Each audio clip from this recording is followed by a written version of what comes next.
viewers, welcome back to our YouTube channel. In this video we are going to discuss about the product of array except self, where initially we are given with an array called nums and we have to return the another array of the same size, and the returning array name is called answer, where the answer of I represents the product of all elements present in the nums except the current element. If you look at one example here, the product of entire array except self refers to, if I standing at the 0th index, the product of entire array except self is, if we not consider the current element, it is 2 cross 3 cross 4, which is 24. Again, this is the answer for 0th index. Got it? And when we move forward, again I not considered the first index element, the entire product is 12, 1 cross 3 cross 4. Got it? Therefore, I gonna move it forward. I not consider the second index element. The product now becomes 8. And the same thing applies to the last index. I not consider this element. The product is 1 cross 2 cross 3, which is 6. And this is the expected output. You can see that. But this can be solved using a very simple approach, like figuring out the total product of the nums.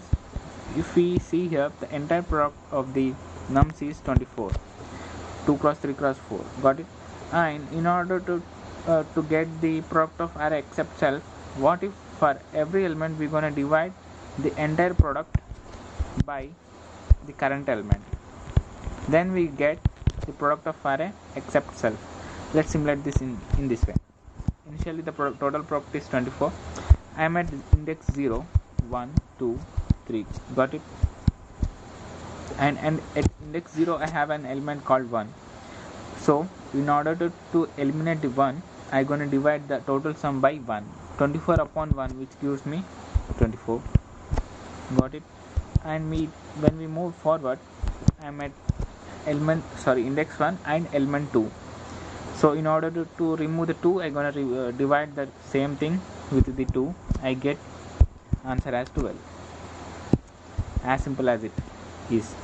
And 24 upon 3, which gives me 8. Again 24 upon 4, which gives me 6. And you can see that this is the same array as earlier, but they explicitly stated that we should not use any division operator. This makes the problem a little more spicy. Therefore, we're going to consider some alternative approach in which we're going to avoid using the division operator and look something which should give us the answer by using some sort of other operators, like using a multiplicative one. Okay, let's quickly discuss the brute force solution for this problem. Initially we are going to start at index 0 and we're going to figure out the entire product first.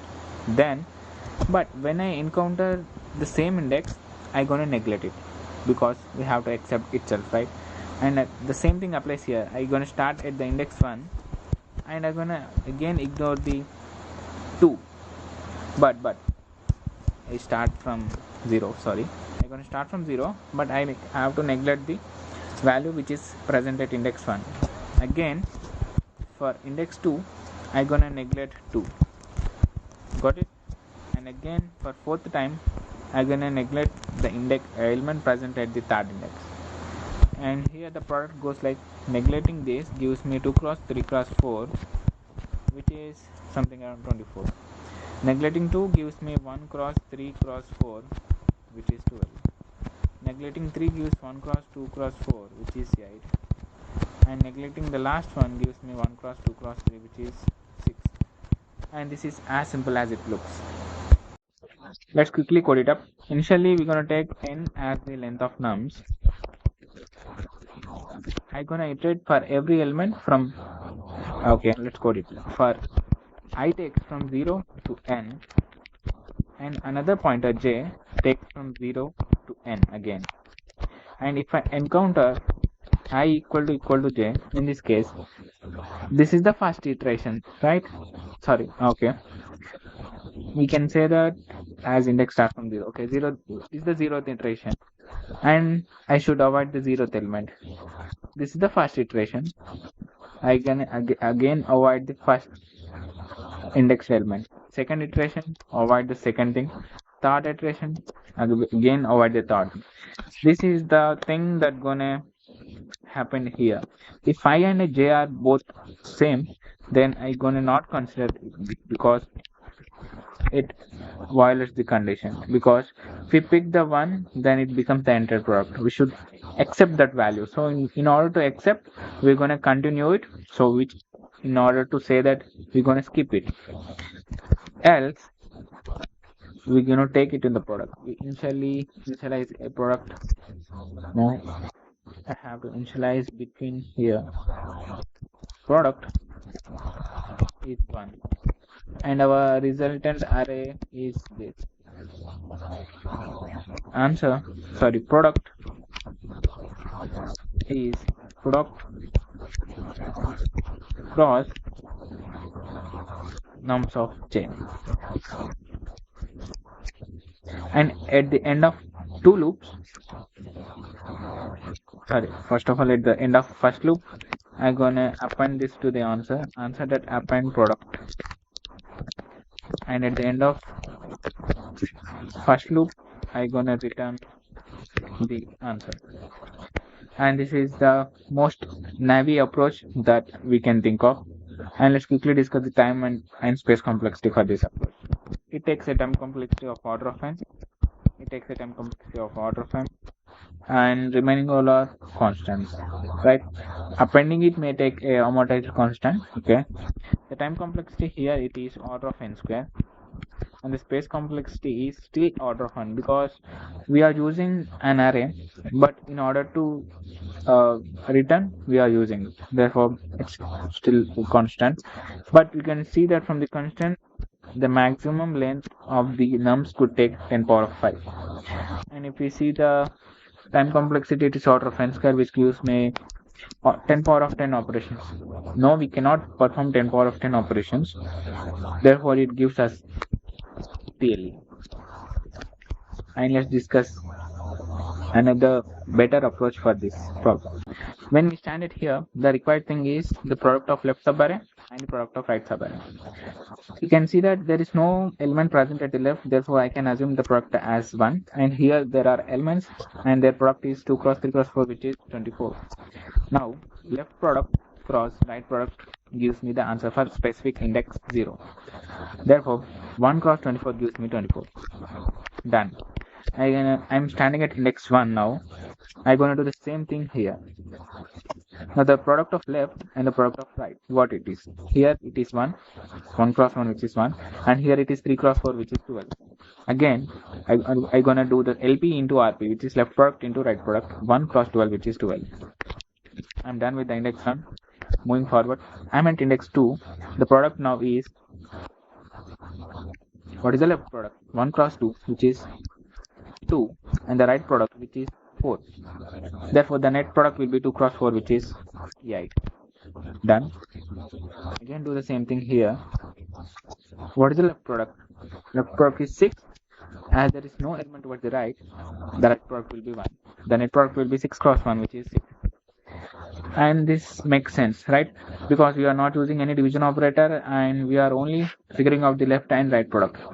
And you can see that if I am coming from the 0 index towards something towards the right, I can accumulate these products and store them in the respected index, which smells me like a prefix product and a suffix product, right? And let's quickly simulate this approach. I take an array called LP. Therefore, I'm going to consider two arrays, left product and right product. And initially there is no element towards the 0 index. Therefore, I consider the left product as 1. 0, 1, 2, 3. Got it? And I am done with this. And I'm done with the 0th index, right? Again, I'm going to move it forward. Therefore, for this, the left product is the element 1 before it, which is 1. Again, before making this into the LP, we're going to multiply the same thing with the previous index, which is, if I'm at index 1, I'm going to multiply the nums of current index minus 1 cross LP of I minus 1. Got it? Here 1 cross 1, which is again 1. Now we can see that for this index the left product is 1. Yeah, I got the same thing here. Move forward. For 3, what is the left product? You can see that it is 2. But by using this formula, we can make that 2 cross what is the LP of I minus 1? Again 1. We're gonna get 2. Move it forward. 3. And the previous one is 2. 3 cross 2, which is 6. Now look closely. We get our answers done. And I'm standing at 0 index. For the left product 1. For 1, for first index, again left product is 1. For second index, it is 2. Again for third index, it is 3 cross 2, which is 6. Done with the left. We're gonna do it for the same thing, right? Initialize the right product array, and at the end we're gonna state that there is no product towards the right. Again do the same thing, make it as 1. Got it? And I move it forward. Done with this. And I move it forward, I'm at 3.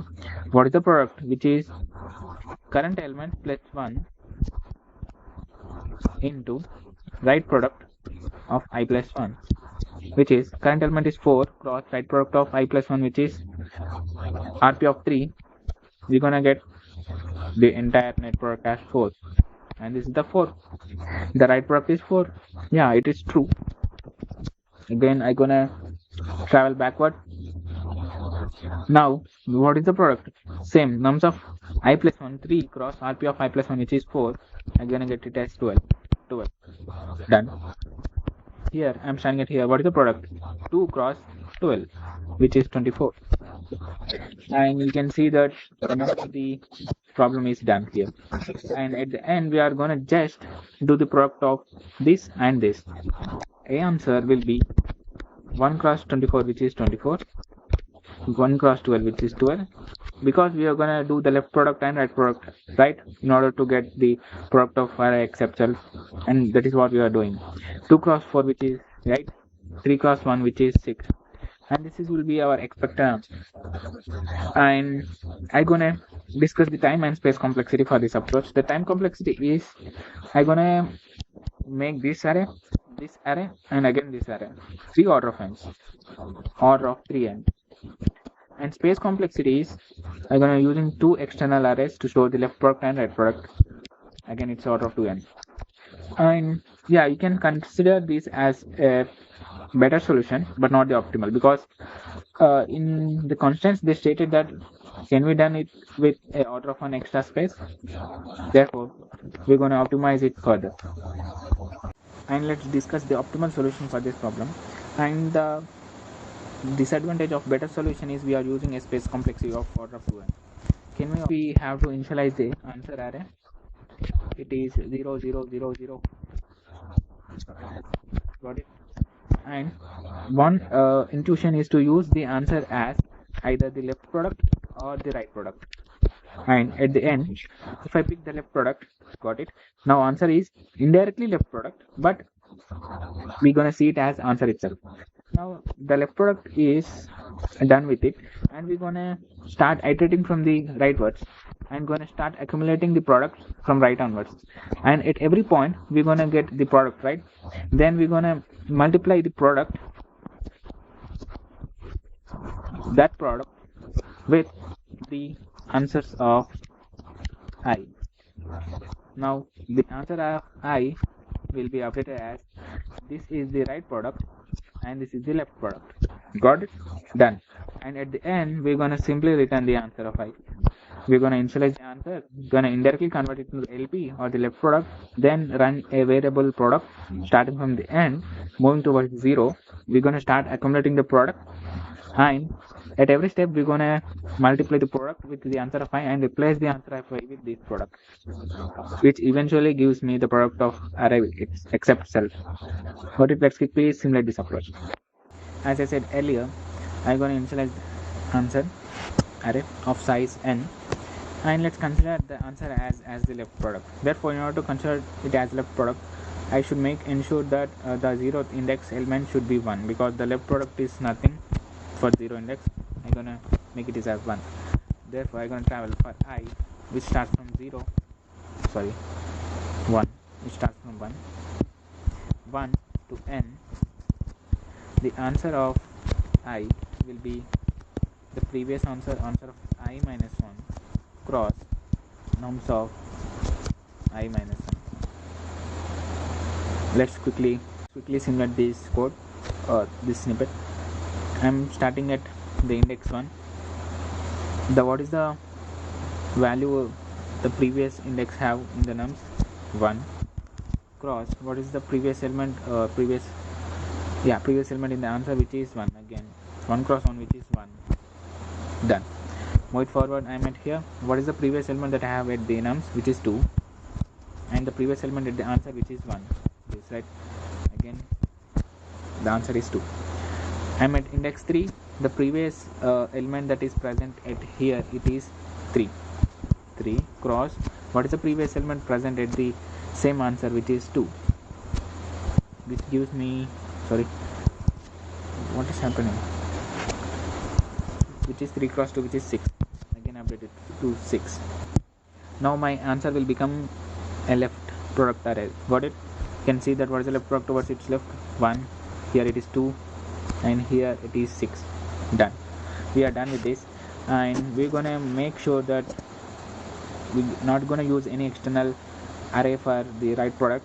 I'm gonna take a variable called product, which is initially set to 1, and for loop starts from for I, which starts from n minus 1 and goes till minus 1, and we when I said minus 1, it goes until 0, not minus 1, right?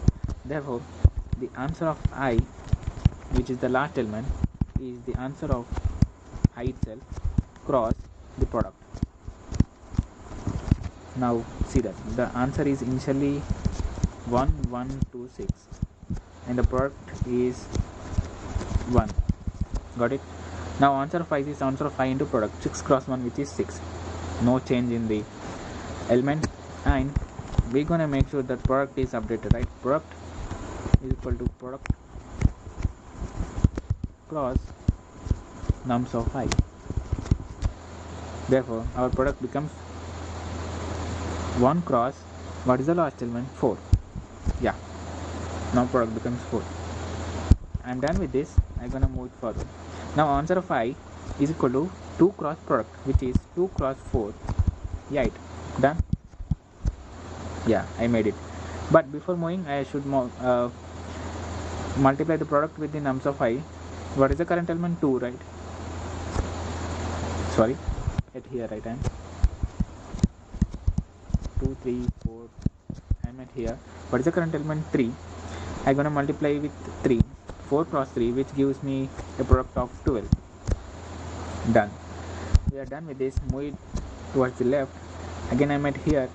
The answer of I will be answer of I cross product. Now it is 1 cross product, which is 12. Yeah, I changed it to 12, but again I'm gonna make sure that product is multiplied with the current element, which is 2. 12 cross 2, which gives me 24. Done. I'm gonna move towards the left, and again update answer of I is answer of I cross product, 1 cross 24, which gives me again 24. Now my answer becomes 24 cross 12 cross 8 cross 6. Done. And at the end I'm gonna return the answer. And let's quickly discuss the time and space complexity for this approach. Initially we are iterating for n minus 1. Okay, let's take it as n. Again here I'm gonna traversing for order of n time. The entire time complexity here, it is order of n plus n, which is 2n. Quite better than the previous one, right? Which is 3n. The space complexity here, it is order of, what is order of 1, because we are using the array, but at the end we are returning it, right?